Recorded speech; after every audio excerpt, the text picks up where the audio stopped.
तुम्ही सांगितलं की मडझड कुठल्या व्यवसायामध्ये समजा थोडा रंपातवाटा असतोच. आता तुमचा अनुभव तुम्ही खरा शेअर केला. पण आता ह्या 100 शेळ्यामधून जवळपास वर्षाला तुम्हाला किती पिल्ले तयार होतात बरं? पिल्ले होय आपल्या 14-15 महिन्यातून 2दा शेळ्या येतात आमच्या.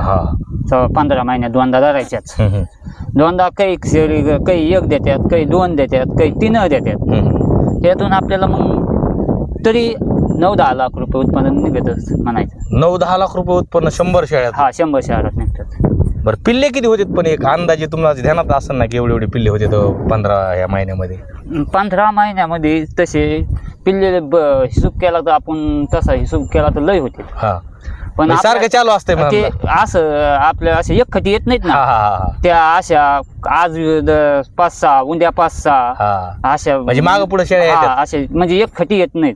पण 14 महिन्यातून 15 महिन्यात म्हणजे 14-15 महिन्यात 2दा शेळी येते. 2दा शेळी येते. सरासरी एका शेळीला 3 कर सरासरी पकडून चालायचं आपल्या हिशोबाने. 2 किंवा 2 3 किंवा 4 म्हणजे 2 नाही. म्हणजे एका शेळीला 15 महिन्यात 3 किंवा 4 म्हणजे वर्षातून 2दा समजा ते 14-15 महिन्यात. त्याच्यामुळं 4 किंवा 3 धरून 3च धरून चालू आपण. सरासरी 3 धरून. बरं, आता हे आपल्या ज्या शेळ्या आहेत इकडे असं हे आता शेळ्या तुम्ही सांगितलं की 3 जरी धरले तर 100 शेळ्याची पिल्ले किती व्हायले?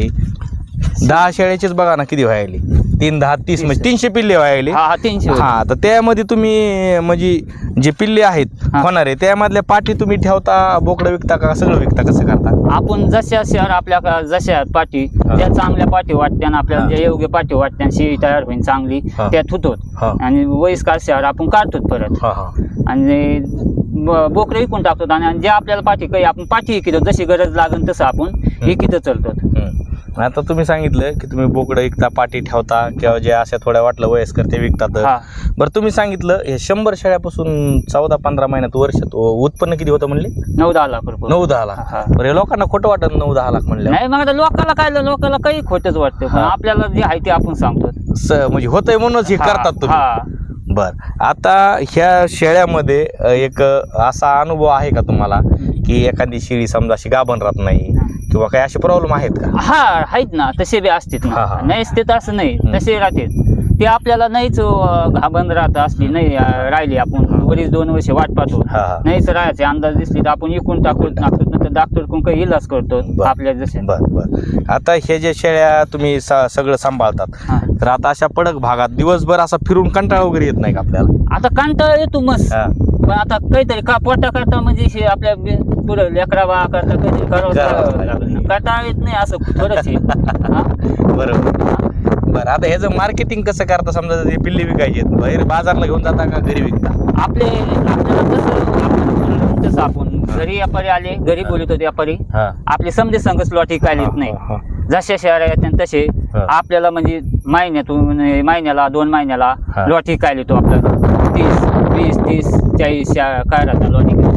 जसं आपल्याला योग्य वाटेल त्या पद्धतीने आपण देऊन टाकायचे. बरं, केवढ्याला एक मिनिमम कडू विकत गावरांचं?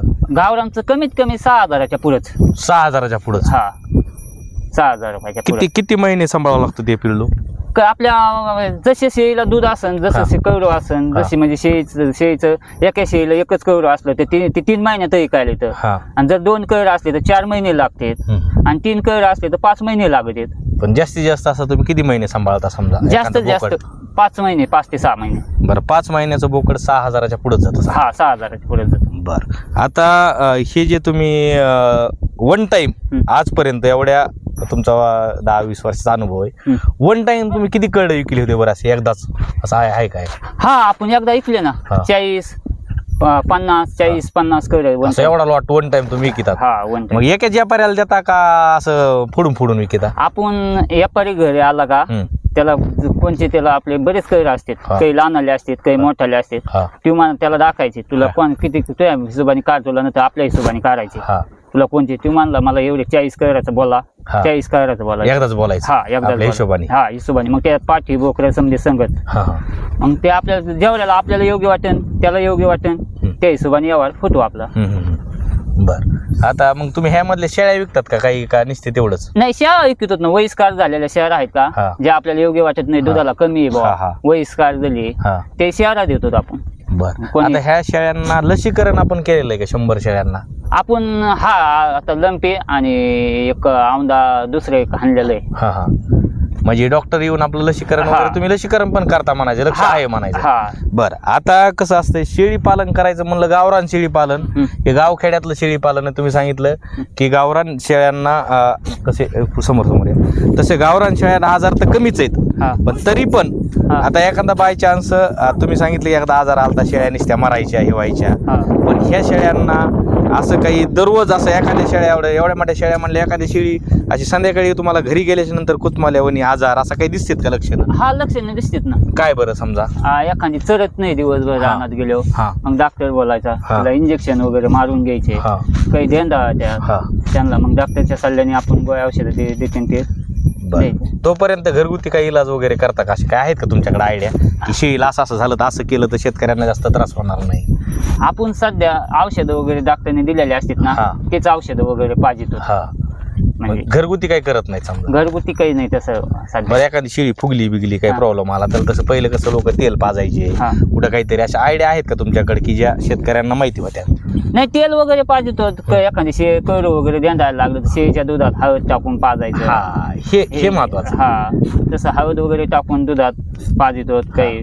परत म्हणजे हे गोष्टी कसं असतं, ह्या शेतकऱ्यांना ते नवीन माहित नसतात. कथा सोहरा वगैरे घरगुती उपाय मग तसे चालूच असतात, जसं जसं ज्याला ज्याला योग्य वाटतं तसं. मग हेच गोष्टी आपण आपल्या शेतकऱ्यांना दाखवत असतो. बरं, आता ते झालं त्या संदर्भात. पण काय होतं, आता शेळी पालन म्हणलं की आपलं मेन उत्पन्न असतं होणारे आपले पिल्ले. पिल्ले.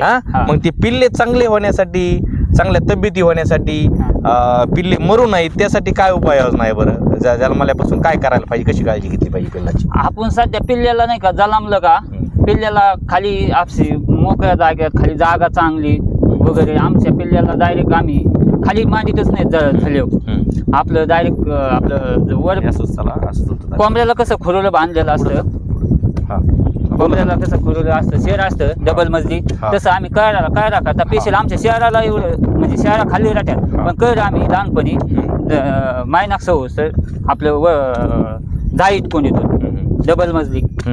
म्हणजे तुम्ही पिल्लांसाठी सेपरेट व्यवस्था केली? पिल्लांसाठी आपण सेपरेट व्यवस्था आहे, म्हणजे पिल्ल शहरात नाही ठेवायचे आणि खाली जमिनीवर सुद्धा ठेवायचे नाही. का बरं? जमिनीवर त्यांच्या खालून त्यांना लहानपणी लहान असल्यामुळे त्यांना त्रास होतो, त्यांना दुखणं आजार हे जमिनीचं खाली ओली जागा चांगली जागा नसल्यावर त्यांना हे होतं. फक्त पेयापुरते स्वराचे पेले की आपण त्यांना जेव्हा ते काही खात नाहीत तेव्हा त्यांना वरची वरच कोंडीत होतं. बरं, किती महिने तुम्ही त्या जाळीमध्ये कोणतात पिल्लांना? पिल्लं खायला नाही लागूच तर. म्हणजे तरी पण किती महिने समजा? असं महिनाभर समजा जाळीमध्ये, नंतर त्यांना खायला काय सुरुवातीला काय कुठलं खाद्य दिलं पाहिजे पिल्लांना? त्यांना आम्ही बोरीचा पाला वगैरे, शेवरी बिवरी, घास वगैरे घरी घास कापून टाकतो, बांधतो आपलं याला जाळीला त्याला. परत बोलीतील शेवरीचा पाला 10 गुंठ्यात शेवरी लावलेली, ती शेवरी मोडून आणायची, ती बांधायची. पिल्लांसाठी शिवरीचा पाला लावलेला आणि बोरीचा पाला बोरीचा पाला ते बांधायचं आणि ते खाऊ घालायचं. बरं, पेंट वगैरे ते खायला लागले, पेंट वगैरे चारायचे. बरं, आता हे पिल्लू जन्मल्यापासून किती दिवस त्यांना शेळीचं आईचं दूध द्यायला पाहिजे बरं? दूध आपण जेव्हा आपली झवार घाबन राहत नाही, जवळ पितय तवार पिऊन द्यायचं.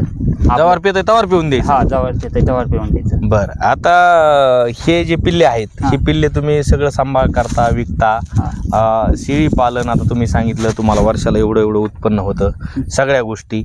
पण हे करत असताना तुम्हाला असं कधी नाही का वाटलं की आपण हे न करता दुसरा एखादा व्यवसाय केला असता तर आपल्याला यापेक्षा अजून पैसा राहिला असता? आता आम्हाला वाटतं बंदिस्त करावं, आता आम्ही आपलं बंदिस्त करावं. आता आम्हाला ह्याची वासना आता अशी लय पळपळ होती, हे होती, आपण हाफ बंदिस्त किंवा फुल बंदिस्त करावा, अर्ध बंदिस्त किंवा पूर्ण बंदिस्त करावा ही इच्छा तुमची होती. कशामुळं?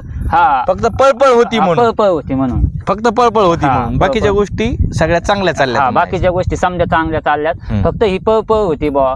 आता पहिल्यासारखी म्हणजे आता सांगायला काय खरं बोलू का? नाही, बरोबर आहे ना.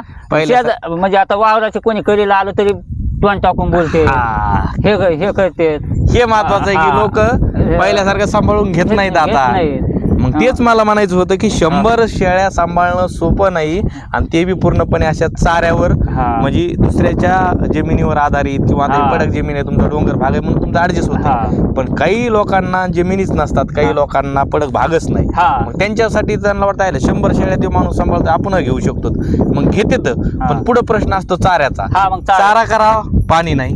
बरं, पाणी आहे तर काही लोकांना जमिनी नाहीत. म्हणजे असे अनेक प्रश्न आहेत. आणि शेळी पालन तर परवडत, कारण आता मटणाचे भाव जर आपण बघितले तर 800-900 रुपये किलो मटण चाललंय. त्यामुळे ह्या बोकडांना किमती जास्त आहेत गावरांना. बरं, आता ही बिटल, शिरोई किंवा काटेवाडी, आता भरपूर जाती आल्या शेळ्याच्या.